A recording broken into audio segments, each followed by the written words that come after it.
একবারের জন্য মমতা ব্যানার্জি বলেছে এই কথা যে একজনের যদি ভোটের নাম কাটা যায় আমি আইনি লড়াই করব?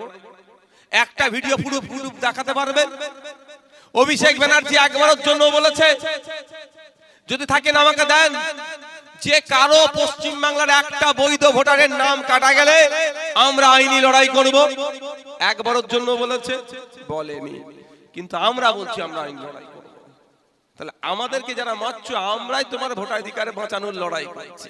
2004-05 সালের আগে তোমার আব্বাকে ঘুষপেটিয়া বাংলাদেশি বলেছিল যে তার জন্য তুমি লড়াই করছো, তাহলে কালকে তো তুমি বিজেপির জন্য লড়াই করবে তোমার যদি স্বার্থ থাকে ওখানে। কি গো, বিজেপিও ঘুষপেটিয়া বলছে, শুভেন্দু অধিকারীও ঘুষপেটিয়া বলছে এখন, আর মমতা ব্যানার্জি 2004-05 সালের আগে ঘুষপেটিয়া বলেছে। তফাৎ কি ভাই? আমি আবারও বলছি, যারা আজকে আমাদের প্রোগ্রামকে ভুলণ্ডিত করার চেষ্টা করেছেন একটু শুনিয়ে দিতে চাই।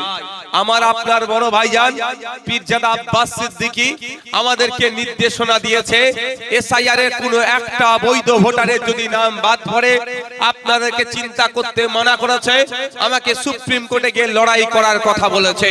তাই আপনাদের বলবো এসআইআর নিয়ে আপনারা অহেতুক হয়রানি হবেন না, চিন্তিত হবেন না। কাগজ আছে, কাগজ প্রয়োজনে আমরা জমা করব। তবে এখন হেয়ারিং এর নামে ইসিআই যেটা করছে এর আমরা চরম বিরোধী। কারণ অনেক বয়স্ক লোককে, অনেক অসুস্থ লোককে, যারা পরিযায়ী শ্রমিক বাইরে আছে তাদেরকে অনেককে ডাকার চেষ্টা হচ্ছে, এর আমরা চরম বিরুদ্ধে। কিন্তু আপনাদের জানিয়ে দিতে চাই আপনারা আতঙ্কিত হবেন না। আমার একটা এমএলএ এর ক্ষমতা অনুযায়ী আমি লড়াই করছি। আগামী দিনে যদি বা বিগত দিনে যদি আমার কাছে একাধিক এমএলএ থাকতো নিশ্চিতভাবে আপনাদের দায়িত্ব নিয়ে বলছি এই হিয়ারিং এর নামে যে সাধারণ মানুষকে পেরেশানি করা হচ্ছে এটা আমরা বন্ধ করে দিতাম দায়িত্ব নিয়ে। কিন্তু ভাই তোমরা কোন দিকে যাবে? এর মধ্যে কেউ ঢুকো না, বাসের উপরে থাকবে। কি বলছি বুঝতে পারছেন? একটা এমএলএ কি করব সেই জন্য আপনাদের কি বলছি, আমি হিয়ারিংটাকে এরকম ভাবে বন্ধ করতে পারছি না। একাধিক থাকলে তখন বন্ধ করে দিতাম এই সিস্টেমটা। হিয়ারিং হোক, বয়স্ক লোক ভাই যাচ্ছে গিয়ে মারা গেছে, হিয়ারিং করিয়ে ফিরতে মারা গেছে, 80 বছরের বৃদ্ধা, তাকে হিয়ারিং এ ডেকেছে। কেন হিয়ারিংটা বাড়িতে গিয়ে করা যেত না ভাই? ভোটের সময় অসুস্থ লোকের বাড়িতে গিয়ে ভোট চাওয়া হয়তো, হিয়ারিংটা তো বাড়িতে গিয়ে করতে পারতো, সেটা করলো না কেন? এটা আমরা আটকাতাম। তারপরেও আমি আপনাদের কথা দিয়ে যাচ্ছি, ভয় পাবেন না। ফেব্রুয়ারি মাসে ফাইনাল লিস্ট পাবলিশ হবে। যদি দেখেন আপনার এলাকার কারো নাম বাদ পড়েছে, ভয় খাওয়ার দরকার নেই, ঘাস মারা ওষুধ খাওয়ার দরকার নেই। গলায় দড়ি দিয়ে দেখছি সব ভয়ে আতঙ্কে ঝুলে যাচ্ছে, সুসাইড করার কোনো প্রয়োজন নেই, নিশ্চিন্তে থাকুন। আপনাদের আমি কথা দিয়ে যাচ্ছি, আমাকে প্রতি শুক্রবার আমি বাড়িতে থাকি। শুক্রবার যদি আপনারা যেতে পারেন দেখা হবে, না গেলেও কোনো অসুবিধা নাই। এই অঞ্চলের নেতৃত্ব যারা আছেন, যারা অঞ্চল নেতৃত্ব আছে, সাথে সাথে আমাদের পিয়ারুল ভাই আছে, আপনাদের যদি বুথের কারো নাম বাদ পড়ে আপনারা সাথে সাথে এই অঞ্চল নেতৃত্ব পিয়ারুল ভাইদেরকে আপনারা যোগাযোগ করবেন। আপনাদের হাতে যে রিসিভ কপিটা আছে তার জেরক্স পাঠিয়ে আমার কাছে পৌঁছে দেবেন। নিশ্চিন্তে নাকে তেল দিয়ে ঘুমাবেন। বাকি কাজ আপনাদের খামচিহ্নর বিধায়ক আছে ভাঙড়ের, সে দেখে নেবে। আব্বাস ভাইজান আছে দেখে নেবে, খামচিহ্ন আছে দেখে নেবে, নওশাদ সিদ্দিকী আছে দেখে নেবে, ইন্ডিয়ান সেকুলার ফ্রন্ট আছে দেখে নেবে। এতটুকু মাথায় রাখবেন, কারো আশীর্বাদে কারো অভিশাপে আপনার ভোটাধিকার কাটাও যাবে না, আপনার নতুন লিস্টে নাম উঠবে না। আপনার ভোটাধিকার থাকবে বা ভোটাধিকার কাটবে আর্টিকেল 326 এর বলে অবৈধ ভোটার, শিফটিং ভোটার বা অ্যাবসেন্ট ভোটারের নাম কাটা যাবে। কোন বৈধ ভোটারের নাম কাটার ক্ষমতা ইলেকশন কমিশন অফ ইন্ডিয়ার নাই। কারণ আর্টিকেল 326 সংবিধানের অনুচ্ছেদ 326-এ বলা হচ্ছে প্রতিটা ভারতীয় 18 বছরের ঊর্ধ্বে প্রত্যেকের ভোটদানের স্বাধীনতা আছে, তারা ভোট দেওয়ার জন্য অ্যাবেল। সুতরাং যদি কোনো ভারতীয়র এই আর্টিকেল 326 এর অধিকার কেড়ে নেয়, আপনার পাশে রাজ্য সরকার থাকুক আর নাই থাকুক, আপনার পাশে কেউ থাকুক আর নাই থাকুক, আপনার পাশে খামচিহ্ন থাকবে, নওশাদ সিদ্দিকীরা থাকবে, আব্বাস ভাইজানের আপনাদের পাশে থাকবে। আপনারা নিশ্চিন্তে থাকবেন। এটা শুধু কি আইএসএফ এর জন্য নাকি? আমি এ কথা বলে যাচ্ছি, আর গত রাত থেকে যারা আইএসএফ এর ব্যানার ছিঁড়েছে, আইএসএফ এর পতাকা ছিঁড়েছে, আইএসএফ এর ছেলেদেরকে গালাগালি করেছে, আইএসএফ এর ছেলেদেরকে ঠেলাঠেলি করেছে, আইএসএফ এর ছেলেদেরকে মানসিক শারীরিক ভাবে অত্যাচার করেছে, তাদেরকেও বলে যাচ্ছি কানটা খাড়া করে একটু শুনে রাখুন।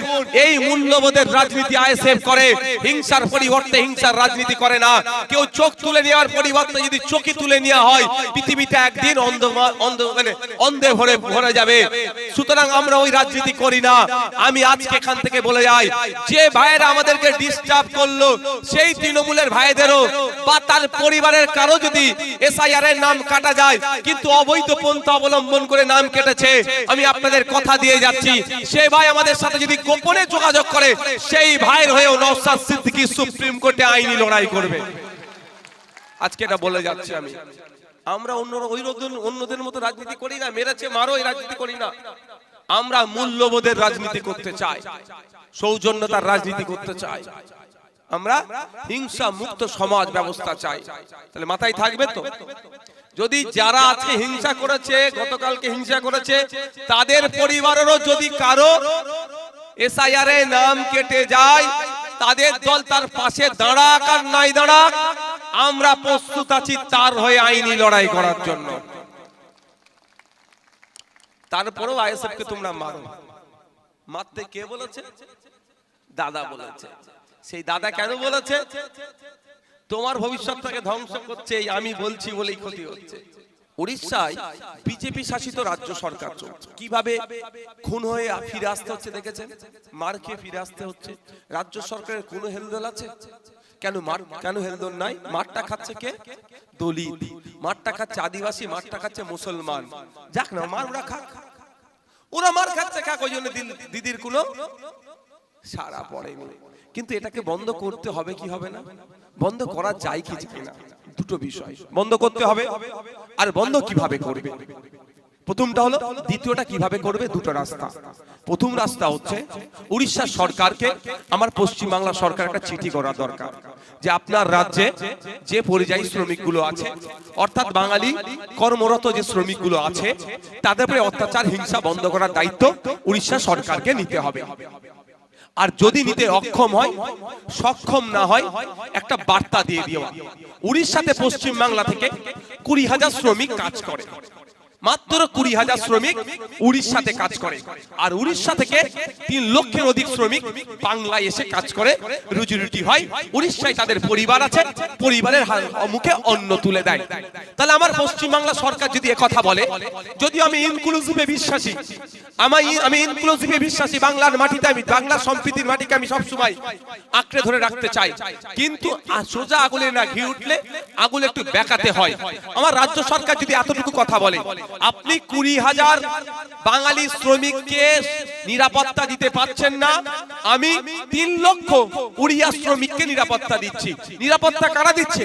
আমাদের এই পুলিশ ভাইরা, আমরা নিরাপত্তা দিচ্ছি, আমরা আগলে ধরে রেখেছি। যদি আমার রাজ্য সরকার এতটুকু কথা বলে, ঠিক আছে, আমি 20,000 বাঙালি শ্রমিককে ফিরিয়ে নিয়ে আসছি, আপনি আপনার 3 লক্ষ উড়িয়া শ্রমিককে বাপাস রিটার্ন করে নেন, আর অত্যাচার হবে?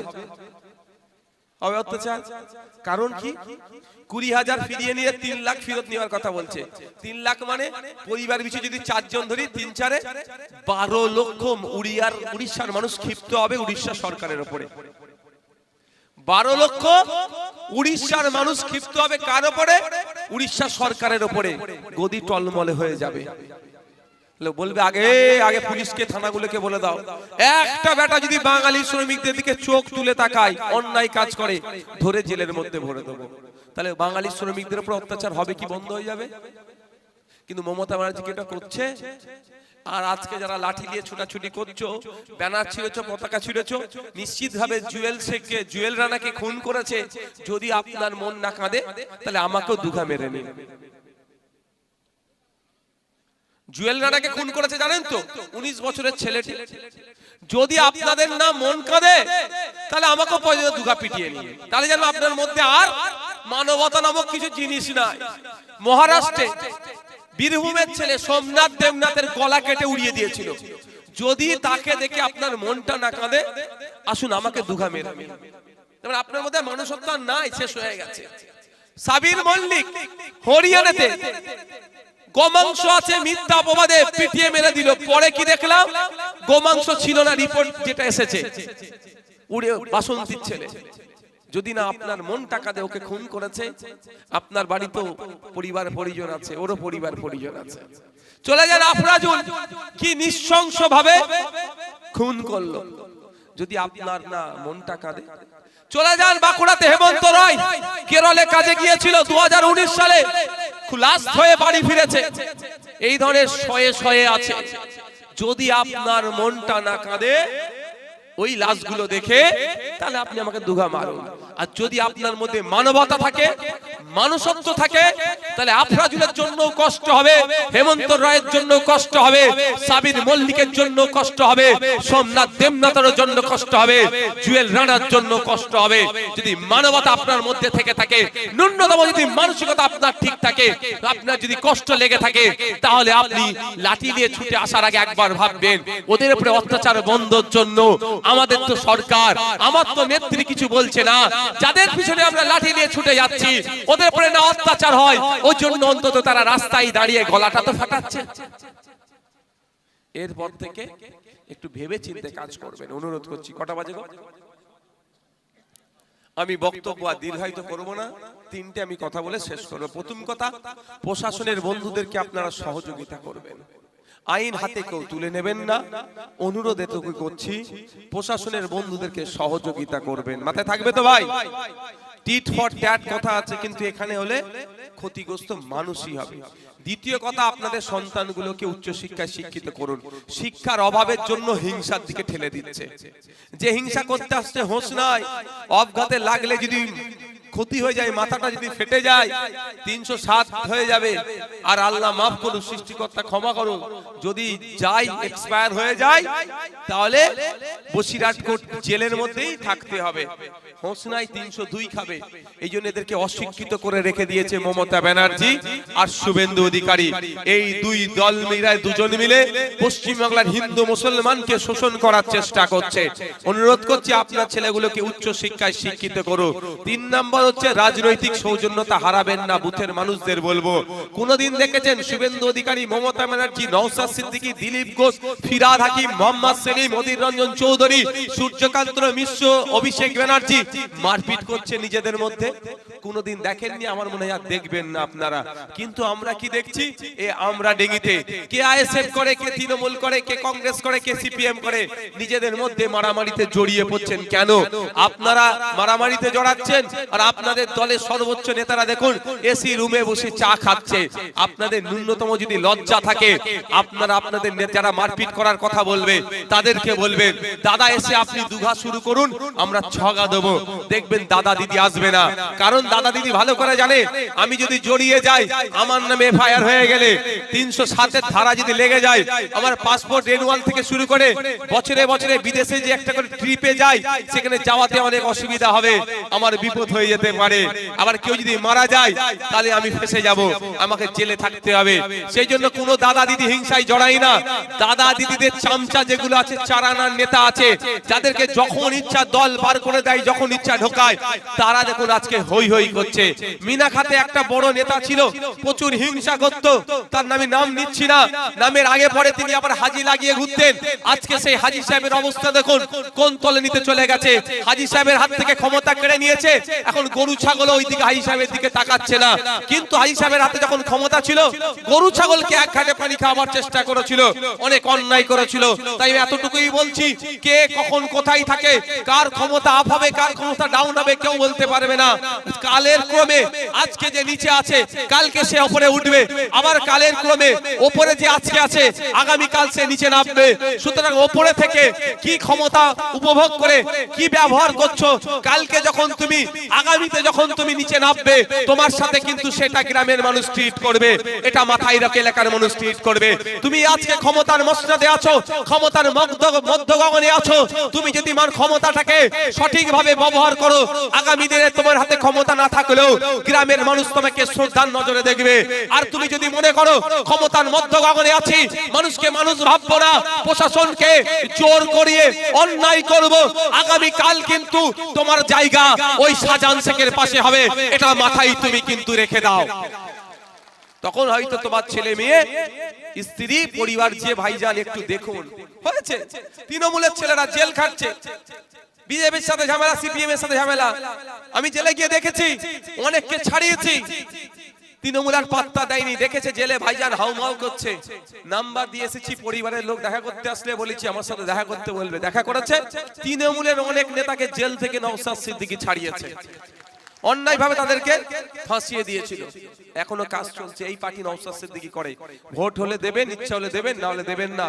চোখ কান খুলে চলুন। ভোটের জন্য আপনার পাড়াতে মারপিট করবেন, আর কলকাতায় সন্ধ্যার পরে টিভির সামনে বসে ফেস পাউডার টেস্ট পাউডার মেখে বলবে এটা হয়নি সেটা হয়নি। অমুক অমর রাহে বলবে বছরে একটা দিন, বাকি কেউ কবরে গেল, কেউ শ্মশানে গেল, নাহলে কেউ বসিরহাট জেলে জীবনটা ধ্বংস হয়ে গেল।